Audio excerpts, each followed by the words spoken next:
지난 21일 영국 가디언과 워싱턴 포스트 등에는 흥미로운 기사가 하나 올라왔습니다.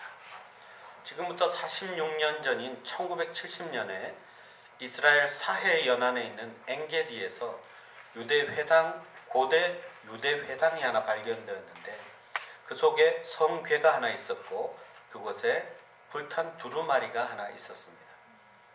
안타깝게도 AD 600년경에 불이 나서 성궤와 함께 그 안에 있는 두루마리도 불타버렸습니다. 발견 당시에는 이것을 건드리면 부서질 것 같아서 아무도 그것이 어떤 문서인지를 몰랐습니다.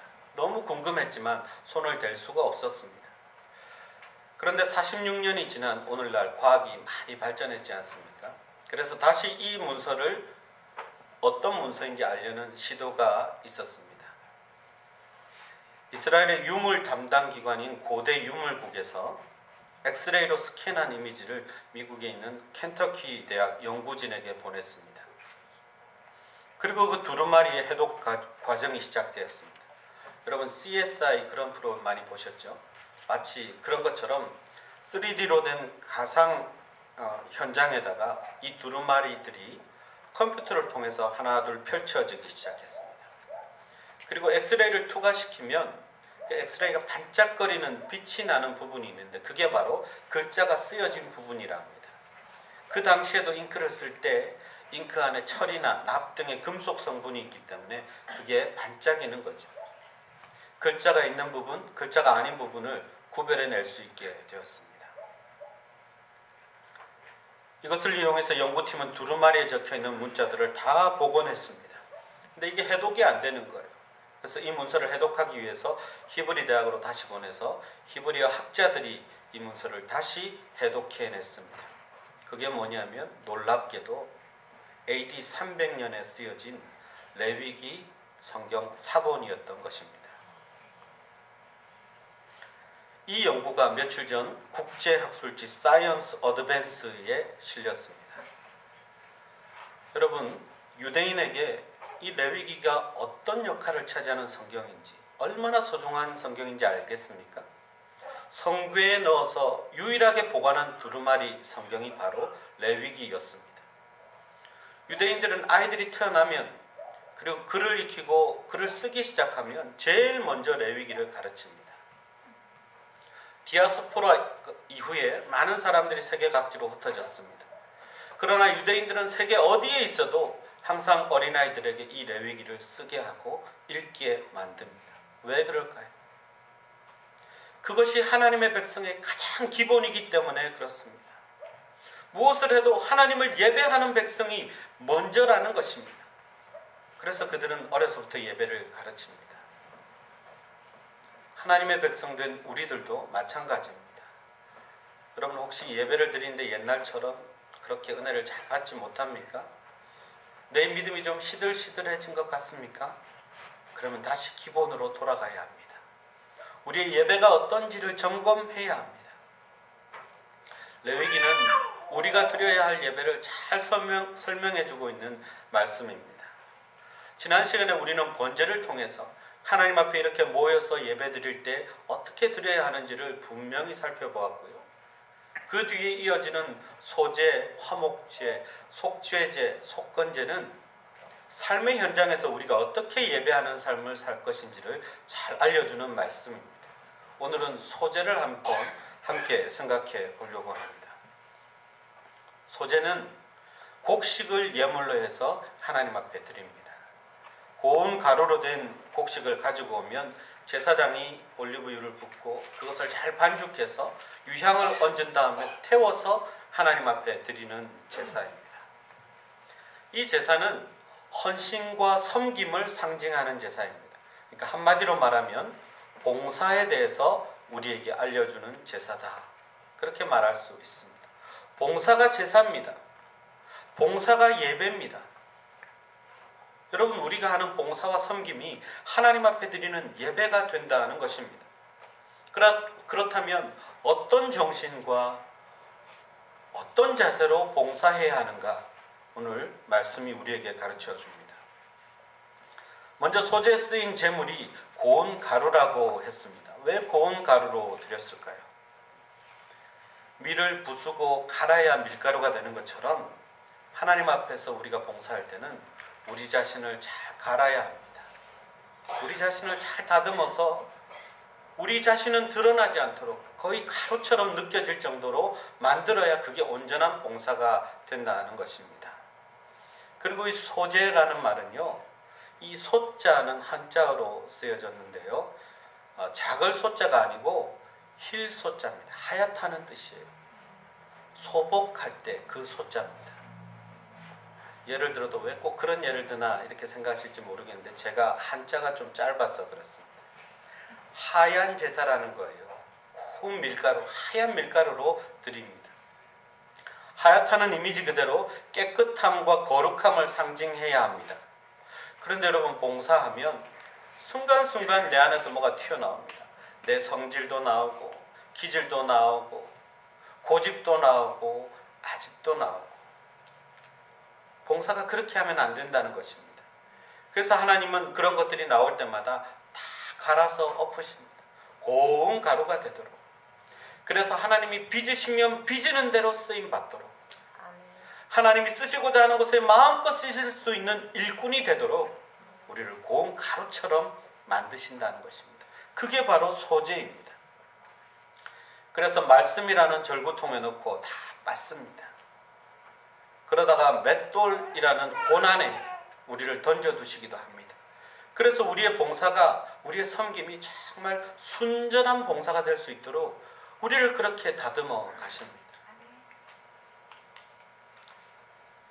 고집도 성깔도 혈기도 하나님이 다 그대로 쓸 수 없습니다. 그렇게 하면 하나님의 영광이 나타나지 않기 때문입니다. 우리가 정말 순백색의 가루처럼 되어서 온전히 하나님이 빚으시는 대로 봉사하고 섬길 수 있을 때, 그때 하나님의 영광이 우리를 통해서 온전히 드러납니다. 그래서 하나님은 가루가 된 우리를 원하시는 것입니다. 만약 덩어리가 있으면 반죽이 잘 안 됩니다. 음식을 해보신 분들은 알 것입니다. 여러분, 마음과 생각 고쳐먹기가 그렇게 쉽습니까? 내 자존심 내려놓기가 그렇게 쉽습니까? 나를 포장하고 있는 것 다 내려놓기 쉽습니까? 남들이 몰랐으면 하고 내가 포장하고 있는 것까지 다 내려놓아야 완전히 고운 가루가 되어야 하나님이 쓰신다고 합니다. 그게 결코 쉬운 일이 아닙니다. 절구통도 필요하고 맷돌도 필요한 것입니다. 그래서 우리가 한없이 낮아지고 정말 먼지 같은 가루가 돼서 내가 뭘 할 수 있을까 싶을 때, 그때 하나님은 우리를 사용하기 시작합니다. 놀라운 하나님의 능력이 우리 가운데 부어져서 내가 이전에는 생각지도 못했던 일들을 감당하게 하십니다. 그렇게 해서 봉사하고 그렇게 해서 섬기면 나를 통해서 온전히 하나님만 영광을 받으시는 것입니다. 그게 봉사입니다. 새롭게 빚어진 일꾼은 세상이 감당하지 못하는 하나님의 일꾼이 됩니다. 봉사하면서 불평, 불만 아직까지도 하는 사람들이 있습니다. 뭘 좀 시키면 나는 못해요 그런 사람도 계십니다. 봉사는 잘 하는데 속으로 내가 정말 이런 일을 하다니 내가 정말 성질 많이 죽었다 이렇게 생각하는 분도 계십니다. 인간 우영주, 정말 사람 됐다 속으로 생각하면서도 봉사할 수 있습니다. 그러나 그것은 아직 완전히 갈아지지 않은 것입니다. 아직도 덩어리가 군데군데 있는 것입니다. 참 감사하게도 요즘 저는 이제 우리 사역팀들을 하나 둘 이렇게 정리를 하고 정비를 하고 있습니다. 떠나신 분들도 있고 해서 잘 안 돌아가는 사역팀들도 있는데요. 그것을 위해서 몇몇 성도님들에게 부탁을 드렸습니다. 집사님, 이 일에 좀 헌신해 주실 수 있겠습니까? 이 일을 좀 섬겨 주실 수 있겠습니까? 그런데 제가 말씀드린 모든 분들이 예, 목사님, 너무 부족하지만 열심히 하겠습니다. 다 고운 가루들이에요. 얼마나 감사하고 얼마나 기쁜지 모르겠어요.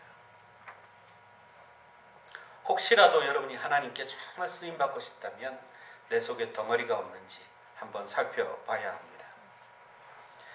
그리고 아직까지 그렇지 못하다면 조금 기다리면 됩니다. 다 갈아서 고운 가루를 만들어서 하나님은 우리를 다 쓰실 것입니다. 그런데 본문을 보면 이 소재에 꼭 넣어야 할 것이 있고요, 넣지 말아야 할 것이 분명하게 제시되어 있습니다. 우선 1절에 보면 기름을 붓고 유향을 넣습니다. 이 기름은 뭘 상징할까요? 성령을 상징하고 기쁨을 상징하는 것입니다. 그래서 여러분, 봉사는 내 힘과 내 능력으로 하는 것이 아닙니다. 성령의 충만함으로, 성령이 인도하시는 대로 하는 것입니다. 근데 그렇게 하다 보면 성령의 열매들이 우리 가운데 맺히게 되어 있어요. 희락, 기쁨. 진정한 기쁨은 성령이 나와 함께 하실 때 봉사하면서 느낄 수 있습니다. 성령과 함께 해야 합니다. 또 기도도 필요합니다. 기도 없이 어떻게 우리가 하나님의 일을 감당할 수 있습니까? 이 소재는요, 모든 제사가 다 예수님을 상징하지만 특별히 아까 우리가 성찬을 했던 것처럼 자기 몸을 아낌없이 찢어서 고운 가루로 만들어서 우리를 섬기신 예수님의 그 헌신과 그 봉사를 상징하는 것이 소재입니다. 예수님은 어떻게 자기를 드렸습니까? 공생애를 시작하실 때 제일 처음 세례 요한에게 세례를 받으실 때 하늘로부터 비둘기 모양의 성령이 임했습니다. 성령의 충만함으로 그 사역을 시작하신 것입니다. 그리고 때때로 사역하시면서 중간중간 틈을 내셔서 주님은 기도할 시간을 확보하시고 기도하셨습니다. 겟세마네에서는 땀이 피가 되도록 기도하셨습니다. 예수님의 사역과 봉사에도 기도가 있었습니다. 성령의 인도하심을 따라 하셨습니다. 근데 우리가 어떻게 성령의 인도하심 없이 기도하지 않고 이 일을 감당할 수 있겠습니까? 정말 꾸준하게 변함없이 그렇게 봉사하는 분들은 틀림없이 기도하는 사람들입니다. 봉사하다가 힘들다고 내려놓고 쉽게 지치는 사람들은 기도해야 할 때 보면 잘 보이지 않습니다. 자기 힘으로 했기 때문에 그렇습니다. 자기 능력으로 했기 때문에 그렇습니다. 소재에 또 반드시 넣어야 할 것이 있습니다. 13절에 나온 소금입니다. 소금은 일단 변하지 않게 하는 성질이 있습니다. 변하지 않는 그 성질 때문에 고대의 계약 관습에는 소금을 서로 함께 나누어 먹는 관습이 있다고 합니다. 여러분, 제가 얼마 전에 마케도니아를 여행하는 그런 프로그램을 한번 본 적이 있습니다. 근데 놀랍게도 그곳을 방문한 이방인과 그곳 현지민이 처음 식사를 하게 되는데 제일 먼저 소금을 찍어 먹습니다. 그래서 왜 그렇게 하느냐고 물었더니 설명하는 게 이것하고 똑같아요. 너와 나 사이에 소금이 있다. 이 말은 우리들의 관계가 영원토록 변치 않기를 바란다는 뜻입니다. 여러분, 소금은 그런 것입니다. 우리 봉사는 소금과 같이 변하지 않아야 합니다. 변질되면 안 됩니다.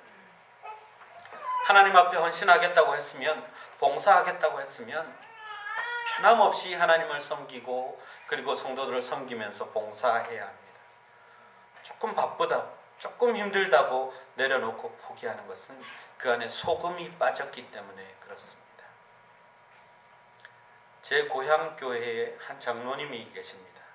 이 장로님이 얼마나 봉사를 열심히 하시는지 주일이 되면 항상 차량 봉사 그리고 주차장에서 교통 안내를 하시는 분입니다. 그런데 어느 날 갑자기 그분에게 두 아들이 있었는데 장성한 둘째 아들이 갑자기 급사를 하고 말았어요. 이유도 알 수 없는 병으로 세상을 떠나고 말았습니다. 주중에 장례를 치렀습니다. 그리고 다가오는 주일날 그 장로님이 어떤 모습일까 참 궁금했는데 그 장로님은 이전과 똑같은 모습으로 거기 계셨습니다. 거기서 주차 안내를 하시면서 반가운 얼굴로 거기 오는 교인들을 다 맞이하고 그렇게 차량을 안내하고 그렇게 계셨습니다. 제가 그 장로님을 다시 봤습니다. 그리고 은혜가 정말 느껴졌습니다. 여러분, 봉사는 그렇게 하는 것입니다. 변함없이 하는 것입니다. 한편으로 이 소금은요, 또 다른 특징이 있습니다. 뭘까요? 소금은 맛을 내는 것입니다. 그래서 어떤 사람은요, 어떤 팀이나 어떤 사역팀에 들어가면 그분 때문에 같이 있는 사람들이 정말 일할 맛이 난다는 사람들이 있습니다. 자기가 속한 공동체와 팀을 정말 맛깔나게 하는 사람이 있습니다. 근데 여러분, 이런 분들의 특징이 뭔지 아십니까? 자기가 막 드러나지 않아요. 그리고 숨어서 어떤 일이 있든 약간 부족한 부분을 자기가 알아서 메꿉니다. 그래서 그 공동체에 완전히 그 팀에 녹아든 사람, 자기는 보이지 않지만 그 공동체와 팀을 정말 살맛나게 하는, 그렇게 섬기는 사람들이 있습니다. 말씀드렸다시피 제가 여러 사역팀들을 지금 보고 있습니다. 그런데 들어가 보니까 보여요. 밖에서는 안 보였는데 그 사역팀을 정말 잘 돌아가게 만들고, 그러면서도 겉으로 드러나지 않고 뒤에서 이름도 없이 빛도 없이 기도하면서 섬기는 그런 분들이 요소요소에 있었습니다. 저는 얼마나 놀라고 감사했는지 모릅니다. 그런 분들 때문에 이 생명의 길 장로교회가 돌아가는 것입니다. 사랑이 넘치고 은혜가 넘치는 것입니다. 누군가는 그 일을 감수해야 됩니다. 아무도 알아주지 않지만 녹아들어서 자기를 희생하는 그런 분들이 있어야 합니다. 여러분, 소금을 친 음식이 다 맛있습니까? 아니요. 음식을 먹는데 소금이 덜 녹아가지고 씹히면 맛없습니다. 근데 절묘하게 그 간을 맞춰서 녹아들어서 맛을 주고, 그리고 자기는 안 보이는 그런 일꾼들이 필요합니다. 여러분, 봉사합시다. 동참하십시오. 이 놀랍고 이 감사한 일에 여러분이 함께 해야 합니다. 자기를 숨기고 남을 기쁘게 하는 것, 그것이 진짜 봉사입니다. 뇌내 혁명이라는 책이 있습니다. 그 책을 보면 사람들이 어떤 일을 할 때 우리 몸속에서 호르몬이 분비가 돼요. 항상 좋은 호르몬도 분비가 되고 나쁜 호르몬도 분비가 됩니다. 봉사할 때도 마찬가지예요. 좋은 호르몬, 나쁜 호르몬 같이 분비가 됩니다. 그런데 정말 아무 조건 없이 아무 대가도 바라지 않고 누군가를 마음을 다해서 섬길 때, 그때 우리 몸속에는 좋은 호르몬만 나온다는 것입니다. 하나님이 우리를 그렇게 만들어 놓았어요. 하나님의 뜻대로 그렇게 봉사하면 우리 몸 안에서 정말 좋은 호르몬이 나오도록 하나님이 우리에게 선물을 마련해 두신 것입니다. 꼭 있어야 하는 소금처럼 그렇게 봉사하는 사람이 됩시다. 그때 여러분 몸도 건강해지고 마음도 건강해지는 것입니다. 그런데 반드시 넣지 말라고 또 말씀하신 게 있습니다. 11절을 보면 누룩과 꿀입니다. 누룩은 이스트고 꿀이라고 여기 적혀 있지만 이 꿀은 벌꿀 같은 꿀이 아니라 과즙을 말합니다. 그래서 달콤하죠. 근데 이 누룩과 꿀 둘 다 변하게 하는 특성이 있습니다. 그러니까 역시 이 말씀도 봉사를 변하지 말라, 봉사를 변질하지 말라, 이런 뜻이라고 볼 수 있습니다. 누룩은 특히 부풀리는 특징이 있죠. 그래서 어떤 분들은 봉사하는 건 참 좋은데 그 봉사를 자꾸 부풀려요. 남들에게 자랑하고 싶어서 내가 이것도 하고 저것도 하고, 누가 들으면 교회를 혼자 다 하시는 것처럼 그렇게 이야기하는 분도 있을 수 있습니다. 누룩이 들어간 거예요. 근데 성경에서 누룩은 별로 좋은 의미가 아닙니다. 바리새인의 누룩, 그 외식하는 것을 이야기하는 거거든요. 그래서 누룩은 봉사에서 빼버리셔도 좋습니다. 꿀도 사실은 변화시키는 거고요, 달콤하게 하는 것인데, 여러분 봉사가 달콤합니까? 교회 일하는 게 달콤합니까? 물론 성령께서 함께 하셔서 기도하면서 하다 보면 기쁨이 우리한테 충만해질 수 있지만, 사실 그 일 자체는 남들이 안 하려고 하는 굉장히 힘든 일일 수 있습니다. 여러분 교회 일 한번 해보십시오. 봉사하면 성도가 100명이면 100명이 다 한 소리씩 합니다. 지나가면서 한 소리씩 다 해요. 그럼 마치 시어머니 100명이랑 홀로 맞짱 뜨고 있는 며느리 같은 기분이 들 수도 있습니다. 여러분, 봉사하는 사람들 옆에서 격려해줘야 합니다. 축복해줘야 합니다. 칭찬해줘야 합니다. 이래라 저래라 그렇게 할 이유가 없습니다. 누룩과 꿀도 우리의 봉사에서 빼버려야 하는 것입니다. 여러분, 자기가 완전히 가루가 되어 죽어야 하죠. 내 성격, 인격, 참을성 다 드러나는 한계에 부딪히는 시점이 봉사하다 보면 오게 되어 있습니다. 결코 달콤하지 않습니다. 교회에서 내가 하는 일들을 몰라줄 때도 있습니다. 그러나 그때도 정말 변함없이 남들이 알아주지 않는 곳에서도 봉사할 수 있어야 합니다. 제가 테레사 수녀의 기도문 중에 제일 좋아하는 기도문이 하나 있는데요. 그 일부분만 읽어드리겠습니다. 주님, 나를 구하소서. 존경받고 싶은 욕망으로부터, 사랑받고 싶은 욕망으로부터, 칭찬받고 싶은 욕망으로부터, 인정받고 싶은 욕망으로부터, 인기를 끌고 싶은 욕망으로부터 나를 자유케 하소서. 주님, 나를 구하소서. 남들이 인정해 주지 않아도, 결코 화려해 보이지 않아도, 달콤하지 않아도 하나님이 내게 맡겨주신 봉사, 그것을 열심히 성실하게 감당해야 합니다. 우리가 누군가에게 무엇을 기대하는 순간, 그것이 칭찬이든 인정이든 인기든 누군가에게 무엇을 기대하는 순간 그 봉사는 봉사가 아니라 일이 되어버립니다. 예배가 아니라 일이 되어버리고요. 노동이 되어버립니다. 그곳에는 기쁨도 없습니다. 보람도 없습니다. 물론 처음부터 그렇게 되지는 않을 것입니다. 봉사하려고 하니까 가루는커녕 내 주변에 덩어리만 보일 수도 있습니다. 그러나 하나님은 우리를 맷돌로 가시고요. 또는 절구통에 넣어서 빻으시고 가루로 만드십니다. 그걸로 끝나는 게 아니에요. 4절을 보면 뜨거운 화덕에도 집어넣으십니다. 불구덩이 오븐에 넣으시는 거예요. 그리고 5절을 보면 철판에다가 딱 갖다 붙이기도 하십니다. 철판 구이를 만드시는 거예요. 6절에는 조각조각 내서 기름을 얹습니다. 뭐예요? 튀기는 것입니다. 그리고 7절에는 아예 냄비에 넣고 볶고 끓이기도 합니다. 그게 소재입니다. 봉사가 얼마나 힘들고 어려운 것입니까? 그러나 그렇게 해서 완성되는 것이 소재입니다. 저도 제가 했던 사역을 돌아볼 때가 있습니다. 저 때는 내가 정말 고운 가루였구나. 이럴 때도 있고요. 저 때는 내가 뜨거운 화덕 안에 있었구나. 저 때는 내가 정말 조각조각 나뉘어졌구나. 기름 붓고 끓이는, 튀기는 그곳에 내가 있었구나. 내가 냄비 속에서 그냥 달달 볶이고 있었구나 하는 그런 현장들도 있었습니다. 그러나 그것이 하나님께서 우리를 가루로 만드시고 하나님께서 우리를 쓰실 때 하나님께서 우리에게 베푸시는 과정입니다. 그것을 받아들여야 합니다. 그래서 이렇게 봉사하다 보면 그렇게 모관한 사람들도요, 천사처럼 바뀝니다. 이제는 더 덩어리가 없거든요. 이렇게 봉사하다 보면 그렇게 불평불만하던 사람들이 감사가 넘칩니다. 여러분, 그게 봉사와 함께 우리에게 주어지는 축복입니다.